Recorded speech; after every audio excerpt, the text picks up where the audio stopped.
Coming up on our right along the Portsmouth new luxury apartments, and it happens to be the second tallest building in the downtown area.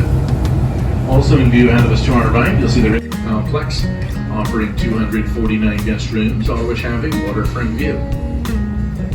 And the walls and floors of the dry dock, they flood the tanks with river water, which allows the dry dock to then sink down into the river.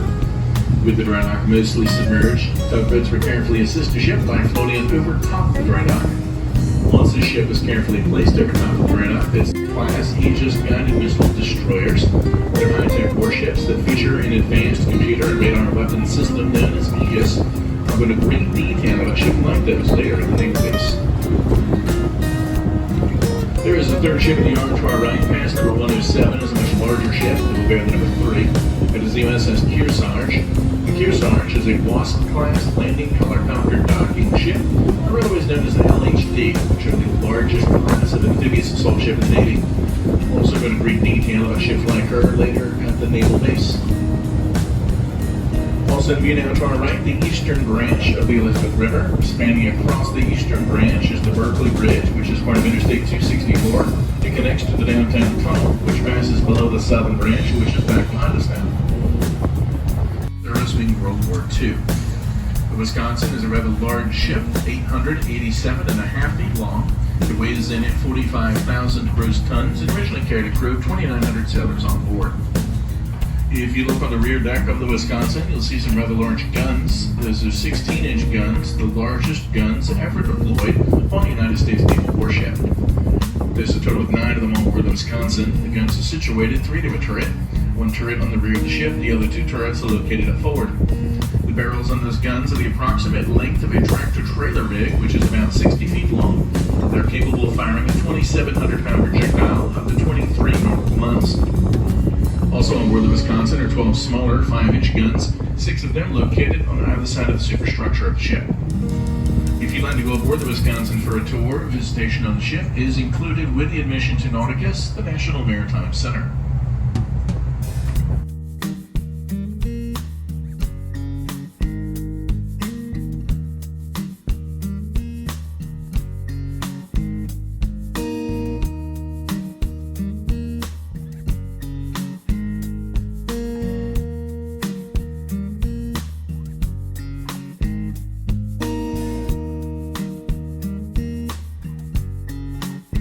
Government and are operated for government by MARAD, which is short for Maritime Administration. That's indicated to us by seeing the red, white, and blue bandage painted around the smokestacks of the ships. The function of the ships is transporting supplies during a time of war.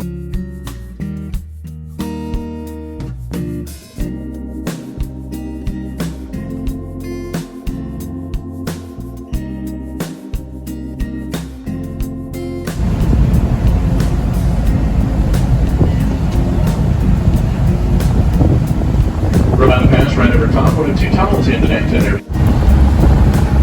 Off in the distance to our left, past the docks of the cranes there at the Portsmouth Marine Terminal, you'll see the West Norfolk Bridge spanning across the western branch of the Elizabeth River. The western branch dead ends about 8 miles past the bridge. They're not stored into container boxes. The first ship we'll see here is over to our right, named the Evergreen State. It's a tanker. Probably not transferring any types of liquids here in this particular pier, just using dock space here temporarily.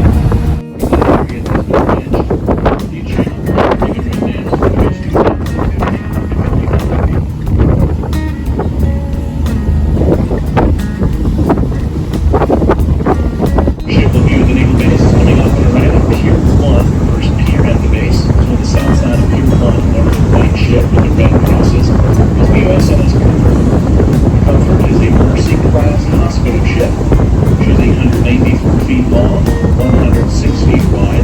Comfort is equipped with 1,000 hospital beds and 12 operating rooms.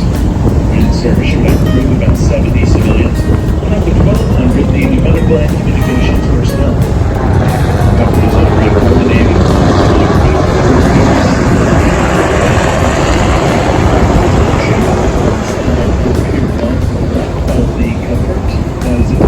Rover class Aegis guided missile cruiser. Includes 61 USS Monterey. A little more detail though about ships like her ahead of us in a minute. You may notice several ships here at the naval base have the signal flags are not to wear masks and decorated. For the Navy's birthday, today is the 245th birthday of the United States Navy. Ahead of us to our right, Pier 2. On the south side of Pier 2, hull number 44 is USS Gunston Hall. The Gunston Hall is a Liberty Island class LSD, that stands for Landing Ship Dock. It's an amphibious assault ship. She is 609 feet long, 84 feet wide, has a crew of 320, and the ability to carry up to 800 Marines. Ships of that class are not actually based here at Naval Station Norfolk. Ships of that class in our area based over at Little Creek, the amphibious base. A quick correction, that one carries 402 Marines, I apologize. Again, it's not based here, visiting here at this time. The other three ships that we'll see up here too, those ships are identical. They are Ticonderoga class Aegis guided missile cruisers. Behind number 44 is cruiser number 68, which is USS Anzio. On the north side of the pier should be 72, the USS Vela Gulf, along with 66, the USS Bay City. And these are Ticonderoga class cruisers, which were the very first class of ship of the Navy to come online with a high-tech computer and radar weapon system known as Aegis. I went into great detail about Aegis on some other ships that we'll see ahead of us in just a minute. Also on board the subs are Tomahawk cruise missiles. Tomahawks are used primarily as a long-range land attack missile that can be tipped with either a nuclear or a conventional warhead, depending on the person. Probably waiting into their sign there on the stern deck box now. We'll get on the way on here.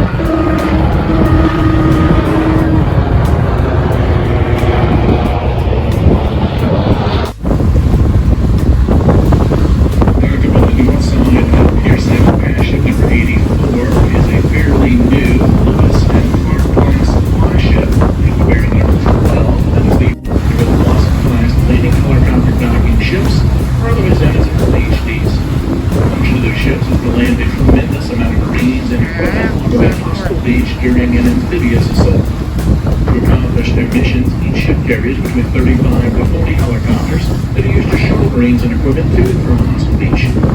Ships also carry Harrier jump jets. Harriers are fixed-wing aircraft that have the ability to land and take off vertically, not requiring a traditional runway system. Harriers are used to provide tactical air support while Marines are going ashore.